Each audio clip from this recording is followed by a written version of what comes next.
Hello दोस्तों, मैं जी स्वागत करता हूं आपके अपने चैनल जीतपुरी पर। आज के इस वीडियो में देखेंगे अध्याय 7 जीव जनन कैसे करता है। इस पार्ट को अपन सॉल्व करने वाले हैं। कक्षा 10वीं विज्ञान निर्धारणात्मक मॉड्यूल का सॉल्यूशन अपन देख रहे हैं। तो यहाँ पर आज अपन अध्याय 7 को सॉल्व करने वाले हैं। इससे पहले वाले अध्याय अपन ने सॉल्व कर लिए हैं, उनकी लिंक आपको डिस्क्रिप्शन में मिल जाएगी, वहाँ से जाकर आप देख सकते हैं। ठीक है ना।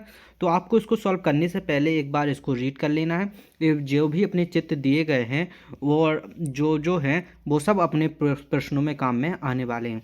तो आपको इन चित्रों को भी एक बार अच्छे से देख लेना है, कौन से चित्र कहाँ पर दिए गए हैं।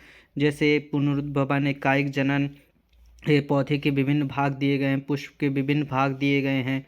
ठीक है ना। और ये नर जनन तंत्र का भाग दिया गया है, ये मादा जनन तंत्र का भाग दिया गया है, और यहाँ से अपने क्वेश्चन स्टार्ट होते हैं। ठीक है ना। तो पूरे के पूरे चित्र एक बार अपन देख लेंगे और फिर इनको सॉल्व करेंगे। अपना प्रश्न है, अलैंगिक जनन मुकुलन द्वारा होता है, किस में होता है? ईस्ट में होता है। ओके। और हाँ, इसकी पीडीएफ फाइल अगर आप डाउनलोड करना चाहते हो तो आप मुझे इंस्टाग्राम पे फॉलो कर सकते हो। मेरे इंस्टाग्राम की आईडी का नाम है जितेंद्र0606। ये मेरी इंस्टाग्राम की आईडी है, यहाँ पर जाकर आप मुझे फॉलो कर सकते हैं और पीडीएफ के लिए पूछ सकते हैं। आगे चलिए, अगला क्वेश्चन क्या है? निम्न में से कौन सा मानव में मादा जनन तंत्र का भाग नहीं है? शुक्रवाहक। ये मादा में जनन तंत्र का भाग नहीं है, नर का जनन तंत्र का भाग है। ठीक है ना। परागकोश में होते हैं, क्या होते हैं? परागकण होते हैं। नर युग्मक एवं मादा युग्मक के संलयन की प्रक्रिया क्या कहलाती है? निषेचन कहलाती है। जब एक नर युग्मक और एक मादा युग्मक मिलता है तो उसे अपन क्या बोलते हैं? निषेचन बोलते हैं। अंडक का शीर्ष भाग क्या कहलाता है? वर्तिकाग्र कहलाता है। कायिक प्रजनन होता है, किस में होता है? कलिकायन में, कटिंग में, डाल लगाना, ये सभी में कायिक प्रजनन होता है। किस में? सभी में। मानव में निषेचन कहाँ होता है? अंडवाहिनी में होता है। कहाँ पर होता है? अंडवाहिनी में। पुष्प के कितने भाग होते हैं? पुष्प के 4 भाग होते हैं मेनली। कितने भाग होते हैं? 4। आगे चलेंगे, बीजांड निर्माण करता है बीज का। किसका निर्माण करता है? बीज का। यहाँ से अपने रिक्त स्थान स्टार्ट होते हैं, जिसमें पहला है, यदि पराग कणों का स्थानांतरण उसी पुष्प के वर्तिकाग्र पर होता है तो इसे क्या कहते हैं? स्वपरागण कहते हैं। अगर उसी पराग पुष्प के पुष्प पर हो रहा है तो उसे स्वपरागण। जब दूसरा क्या है, जब पुष्पक के पुंकेसर स्त्री केसर में कोई एक जननांग उपस्थित हो तो उसे क्या कहते हैं? एकलिंगी कहते हैं। यदि पुष्प के परागण दूसरे पुष्प पर जाते हैं, यानी कि एक पुष्प के परागण दूसरे पुष्प पर जाते हैं तो उसे परपरागण कहते हैं। क्या कहते हैं? परपरागण कहते हैं। आगे चलिए, अगला क्वेश्चन खालिस्तान क्या है? किसी पौधे में बीज से भावी जड़ का निर्माण कहता है? मूलांकुर कहलाता है। किसी पौधे में बीज से भावी तने का निर्माण प्रांकुर कहलाता है। मनुष्य के शरीर में शुक्राणु का निर्माण कहाँ होता है? वृषण में होता है। मनुष्य के शरीर में अंडाणु का निर्माण अंडाशय में होता है। भ्रूण को मार के रुधिर को से पोषण कहाँ से मिलता है? प्लेसेंटा नामक संरचना से मिलता है। किससे मिलता है? प्लेसेंटा नामक संरचना से मिलता है। ओके। आगे चलिए, यहाँ से अपनी सही जोड़ी देखेंगे, जिसमें कॉपर टी किसे कहते हैं? अपने गर्भधारण रोकने वाली युक्ति को कॉपर टी बोलते हैं। ठीक है ना। परिधीय तंत्र का तंत्र किस में होता है? मुकुलन में होता है। वृषण कोश कहाँ है? शुक्राणु का उत्पादन। प्लेसेंटा किस में पाया जाता है? मादा में पाया जाता है। टेस्टोस्टेरोन क्या है? नरजनन हार्मोन है। ओके। यहाँ से अपन एक शब्द वाले उत्तर देखेंगे। जैसे क्या, एक शब्द या वाक्य में उत्तर देना है। सजीवों में अपने ही समान आकृति रूप के नए जीवों को उत्पन्न करने की क्षमता जनन कहलाती है। तो इसे कह देंगे हाँ, जनन कहलाती है। ओके, ऐसे लिख देंगे या हाँ लिख देंगे, कुछ भी लिख देंगे। लैंगिक प्रजनन से युग्मक का निर्माण होता है, ये भी इसमें क्या लिख देंगे अपन? हाँ लिख देंगे। क्या लिख देंगे? हाँ।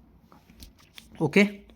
आगे चलिए, पौधे में लंबाई की वृद्धि को ऑक्सिनोमीटर यंत्र की सहायता से मापा जाता है। सही है, यानी कि ये भी सही है। सही भी लिख सकते हैं, हाँ भी लिख सकते हैं, दो में से कुछ है लिख सकते हैं। वृषण का कार्य शुक्राणु को उत्पन्न करता है। सही है ना। वृषण का आकार शुक्राणु को उत्पन्न करता है। मादा में अंडाशय की संख्या 2 होती है, ये भी सही है। क्या है? ये भी सही है। ओके।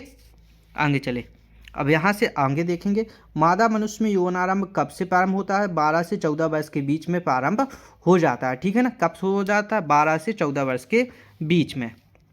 आगे, प्रजनन किसे कहते? अपने समान आकृतियों संस्कृतियों को उत्पन्न करना प्रजनन कहलाते हैं। यानी कि कोई अपने समान बच्चे पैदा करता है तो उसको अपन प्रजनन कहते हैं। अलैंगिक प्रजनन का एक उदाहरण दीजिए। हाइड्रा है अलैंगिक प्रजनन का उदाहरण। नर में वृषण की संख्या कितनी होती? 2 होती है। ऐसे नीचे होती है ना, 2। ओके। आगे चलिए, मादा में अंडाणु का निर्माण कहाँ होता है? अंडाशय में, ऊपर भी देखा था। डीएनए का पूरा नाम क्या है? डीऑक्सीराइबोन्यूक्लिक अम्ल। क्या है? डीऑक्सीराइबोन्यूक्लिक अम्ल। इसको अच्छे से याद कर लेना, ये 100% आएगा।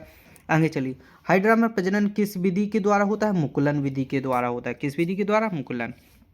आगे चलिए, ये क्या अपना 2 अंक वाले क्वेश्चन, जिसमें पहला है ब्रायोफिल्म की पत्तियों द्वारा प्रजनन किस प्रकार होता है, समझाइए। तो देखिए, ब्रायोफिल्म में कलिकाएं यानी कि वर्डिंग विधि द्वारा प्रजनन होता है। ब्रायोफिल्म की पत्तियों में कलिकायन होता है। इसकी पत्तियों के किनारे पर छोटी छोटी कलिकाएं बनती हैं, जो कि कुछ समय पश्चात विकसित होकर जड़ सहित संपूर्ण पौधे बना दे का निर्माण करती हैं। अगर ऊपर देखना चाहो तो आपको ब्रायोफिल्म का चित्र भी दिया गया है, उसको अपन देख सकते हो, ठीक है ना। हाइड्रा में अलैंगिक मुकुलन प्रक्रिया के 3 चरणों का सही क्रम में दर्शाने वाला आरेख बनाइए। तो ये 3 चरणों में सही क्रम में आरेख दर्शाया गया है। यहाँ पर देखिए मुकुलन हो रहा है, यहाँ से छोटी सी बड निकल रही है, देखिए ये यहाँ पर जाकर इतनी बढ़ गई, यहाँ से पूरी बन गई है, अब ये अलग हो जाएगी तो एक नया हाइड्रा बन जाएगा, ठीक है ना। इस तरीके से नया हाइड्रा बन जाएगा। तो 3 चरण यहाँ पर अपन ने पूरे दर्शा दिए हैं। आगे चलिए, अगला क्वेश्चन क्या है? प्लेनेरिया पुनरुद्भवन की प्रक्रिया की चित्र सहित व्याख्या कीजिए। देखिए, प्लेनेरिया जैसे सरल प्राणियों को यदि कोई कई टुकड़ों में काट दिया जाए तो प्रत्येक टुकड़ा विकसित होकर पूर्ण जीव का निर्माण कर देता है। पुनरुद्भवन कहलाता है। क्या कहलाता है? पुनरुद्भवन कहलाता है, ठीक है ना। तो जैसे कि ये एक अपने को एक प्लेनेरिया दिया गया है, ठीक है ना। अगर इसको अपन 20 से कई टुकड़ों में काट दें, 1 2 3 4 टुकड़ों में काट दिया, तो इससे एक नए प्रक्रिया बन जाएंगे। जैसे यहाँ पर अपन बताया एक को 3 भागों में बताया, तो 3 यहाँ पर नए जीव बन गए, तैयार हो गए हैं, इसलिए इसे पुनरुद्भवन कहते हैं। हाईएस्ट पुनरुद्भवन पाया जाता है प्लेनेरिया में, ठीक है ना। कायिक प्रवर्धन क्या होता है? वो है अलैंगिक जनन, जिसमें नया पौधा किसी पौधे की विधि यानी कि कायिक भागों से, जैसे जड़, तना, पत्ती से उत्पन्न होता है, कायिक प्रवर्धन कहलाता है, ठीक है ना। क्या कहलाता है? कायिक प्रवर्धन कहलाता है। जैसे आलू से आलू बन जाता है, मालूम है आपको कि नहीं। द्विविखंडन या द्विखंडन क्या है? द्विविखंडन एक कोशिकीय जीवों में कोश का विभाजन द्वारा 2 बराबर भागों में विभक्त हो जाता है तथा प्रत्येक एक नए जीव को जन्म देता है। इस प्रक्रिया को द्विविखंडन कहते हैं। इस प्रक्रिया को क्या कहते हैं? द्विविखंडन कहते हैं। अगला क्वेश्चन क्या है? उस संरचना का नाम बताइए जिसमें द्वारा गर्भ से शिशु अपनी माँ से जुड़ा रहता है। उसको क्या कहते हैं? नॉर्मली प्लेसेंटा कहते हैं, लेकिन अपन को आंसर लिखना है। गर्भ से शिशु माँ से प्लेसेंटा नामक ऊतक से जुड़ा होता है। इसी के द्वारा भ्रूण में गर्भस्थ पोषित होता है। इसी के माध्यम से जल, ग्लूकोज, ऑक्सीजन तथा अन्य पोषक तत्व प्राप्त होते हैं। अगर 1 नंबर में होता तो केवल अपन प्लेसेंटा लिख देते। ओके, आगे चलिए। अगला क्वेश्चन क्या अपना? मादा प्रजनन तंत्र में फैलोपियन नलिकाओं की भूमिका का वर्णन कीजिए। तो फैलोपियन अंडवाहिनी, जिसमें अंड कोशिका का निषेचन होता है तथा ये युग्मजन को गर्भाशय में प्रेषित कर देती है, इसका वर्णन रहा। यहाँ से अपने 3 अंक वाले प्रश्न स्टार्ट होते हैं। डीएनए एवं प्रतिकृति का प्रजनन में क्या महत्व है? लैंगिक जनन में डीएनए की क्या भूमिका है? क्वेश्चन एक ही है और आंसर, क्वेश्चन 2 दिए गए लेकिन आंसर अपना एक ही होगा। जैसे जनन में एक कोशिका द्वारा डीएनए की प्रतिकृति का निर्माण तथा अतिरिक्त कोशिका संगठित सृजित होता है। जैसे डीएनए के अणुओं में आधुनिक गुणों का संदेश होता है जो जनक से संतति पीढ़ी तक स्थानांतरित होता है। अतः जनक की मूल घटना डीएनए की प्रतिकृति बनाना, इसलिए जनक के लिए डीएनए की प्रतिकृति बनना आवश्यक है। ओके, अब यहाँ पर देखिए, परागण एवं निषेचन में 3 अंतर लिखना है अपन को। तो यहाँ पर परागण एवं निषेचन में 3 अंतर अपन ने लिखे हुए हैं। देखिए यहाँ पर, देखिए यहाँ पर 1 2 3, ठीक है ना, 1 2 3 4 अंतर लिखे हुए हैं अपन ने पूरे। ओके, तो इसको अपन अच्छे से कर लेंगे, आगे चलेंगे। अगला क्वेश्चन क्या है अपना? परागण क्या है? कितने प्रकार के होते हैं? देखिए 3 प्रकार के होते हैं, जैसे पहला, दूसरा, तीसरा। पहले में है परागण, स्वपरागण और परपरागण। इनको देखेंगे। वह क्रिया जिसमें पुंकेसर के परागकोश से परागण उसी पुष्प के या दूसरे पुष्प के पौधे पर वर्तिका पर गिरते हैं, परागण कहलाता है। स्वपरागण जब एक ही पुष्प के परागण उसी पुष्प के वर्तिका पर गिरते हैं। परपरागण जब एक पुष्प के कोश से परागकण दूसरे पुष्प के वर्तिका तक माध्यम की सहायता से पहुंचते, उसे परपरागण कहते हैं, ठीक है ना। आगे चलिए। अगला क्वेश्चन क्या है? लैंगिक जनन किसे कहते हैं, समझाइए। इस जनन विधि में जीवों में विशेष प्रकार की जनन कोशिकाओं का निर्माण होता है। इन जनन कोशिकाओं को युग्मक कहते हैं। 2 प्रकार के होते हैं, नर युग्मक तथा मादा युग्मक। इन दोनों युग्मकों के संयोजन से जायगोट बनता है। युग्मजन नई संतति को उत्पन्न करता है। अधिकांश उच्च श्रेणी के पादप एवं प्राणियों में लैंगिक जनन की मुख्य विधि होती है। क्या होती है? मुख्य विधि होती है। ओके, आगे चलिए। अगला क्वेश्चन क्या अपना, क्या जनन में बनी दो कोशिकाएं एक दूसरे से बिल्कुल ही समान होती हैं? हाँ, तो ये बिल्कुल समान होती है।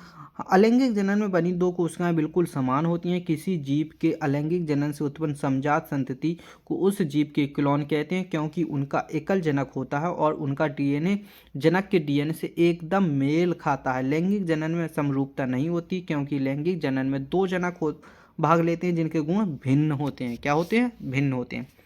ऋतुस्राव क्या होता है? जब अन्न सेचन नहीं होता तो गर्भाशय की भित्ति में बनने वाली परत का कोई उपयोग नहीं होता, अतः परत धीरे धीरे टूट कर योनि मार्ग से रुधिर एवं म्यूकस के रूप में निष्कासित होती है, इसलिए ऋतुस्राव होता है। क्या होता है? ऋतुस्राव होता है, जिसे अपन मासिक चक्र कहते हैं।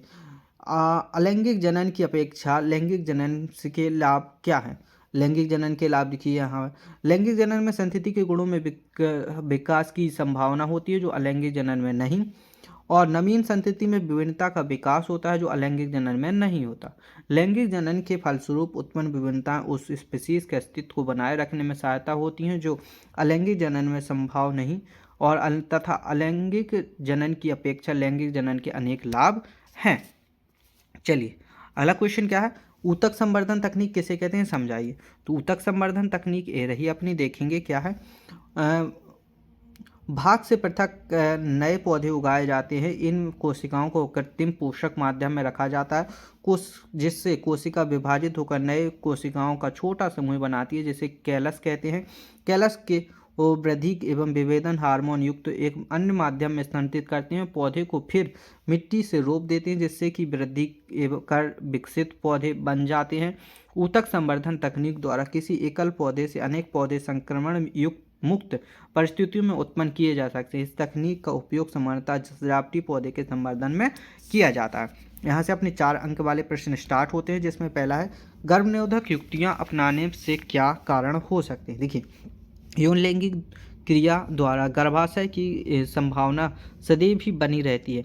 गर्भधारण की अवस्था में स्त्री यदि गर्भधारण के लिए तैयार नहीं है तो इसका उसके स्वास्थ्य पर विपरीत प्रभाव पड़ता है। इसके अतिरिक्त स्त्री की शारीरिक अवस्थाएं एवं असमर्थता भी उसे गर्भधारण न करने के लिए बाध्य करती है। इस कारण गर्भ निरोधक युक्तियाँ अपनानी पड़ती हैं। ओके, आगे चलिए। अगला क्वेश्चन क्या है अपना, कुछ पौधों को उगाने के लिए कायिक प्रवर्धन का उपयोग किया जाता है। तो इसको आंसर में लिख लेंगे अपन, बहुत ज़्यादा बड़ा हो गया। यहाँ देखिए, पुष्प के अनुदैर्घ्य काट का नामांकित चित्र बनाइए। देखिए, ऊपर चित्र मैंने बता दिया था कि चित्र काम आएगा, तो ये देखिए चित्र काम आ गया है। यहाँ पर अपना परागकोश दिया गया, तंतु दल पंखुड़ी दिए गए, बाह्यदल अंडाशय वर्तिकाग्र एवं वर्तिका दिया गया, जिसको अपन टोटल स्त्री केसर बोलते हैं, और इसको अपन क्या बोलते हैं? पुंकेसर बोलते हैं। ठीक है ना, आगे चलिए। अगला क्वेश्चन क्या अपना, निम्नलिखित के कार्य लिखिए। वृषण, अंडाशय, शुक्रवाहक, पुंकेसर। हम वृषण, अंडाशय, शुक्रवाहक और पुंकेसर चारों के कार्य अपन यहाँ पर लिख दिए हैं। अगला क्वेश्चन, अलैंगिक एवं लैंगिक जनन में अंतर। यहाँ पर अलैंगिक जनन, यहाँ पर लैंगिक जनन में अपन ने 5-5 अंतर लिखे हुए हैं, इनको अपन उतार लेंगे। ओके, अगला क्वेश्चन है, स्वपरागण में परपरागण में कोई 2 अंतर लिखिए। तो 2 की जगह पे यहाँ पर अपन ने 5 अंतर लिखे हुए हैं। यहाँ पर सेम टू सेम अपन पूरे के पूरे उतार देंगे। थोड़ा मैं जूम कर देता हूँ ताकि आपको अच्छे से दिखाई दे सके। ओके, तो यहाँ पर 1 2 3 4 5 अंतर लिखे हैं, इनको अपन सेम टू सेम उतार लेंगे। चलिए, अगला क्वेश्चन क्या है, मानव के मादा जनन तंत्र का आरेख दर्शाने के लिए किसी स्त्री के अनुदैर्घ्य काट का सींचिए, निम्नलिखित भागों के नाम लिखिए। तो इनके भागों के नाम लिखने हैं, जो भाग दिए गए हैं इन भागों के नाम अपन ने लिए गए हैं। वो पूरा का पूरा चित्र अपन ने यहाँ पर बना दिया। आपकी बुक में भी दिया गया है, आप चाहे तो वो भी चित्र बना सकते हो, चाहे तो ये भी बना सकते हैं। इसमें थोड़ा ज़्यादा डिटेल दी गई है, तो आप जिसको अच्छा समझो वो चित्र बना सकते हो। ठीक है ना, आगे चलिए। इसका अगला क्वेश्चन है, वर्तिका पर परागकणों के अंकुरण का नामांकित चित्र बनाइए। ये वर्तिका पर परागकणों का अंकुरण का नामांकित चित्र है। ठीक है, ये देखिए आगे यहाँ पर परागकण दिए गए हैं, वर्तिकाग्र है, नरयुग्मक है, परागनली है, अंडाशय है, ये मादा युग्मक है। तो यह अंकुरों का चित्र यहाँ पर दिया गया। तो यहाँ पर अपन ने क्या किया, इस पार्ट का पूरा सॉल्यूशन देख लिया। अगर आपको किसी भी क्वेश्चन में कोई भी डाउट है तो आप कमेंट करके पूछ सकते हैं, और इस वीडियो को अपने दोस्तों के साथ ज़्यादा से ज़्यादा शेयर कीजिए ताकि उनकी भी हेल्प हो सके। अब क्या करना है, आपको वीडियो को लाइक और चैनल को सब्सक्राइब करना है ताकि हर आने वाली वीडियो का नोटिफिकेशन आपको मिल सके। मिलते हैं ऐसी अगली वीडियो में, तब तक के लिए धन्यवाद।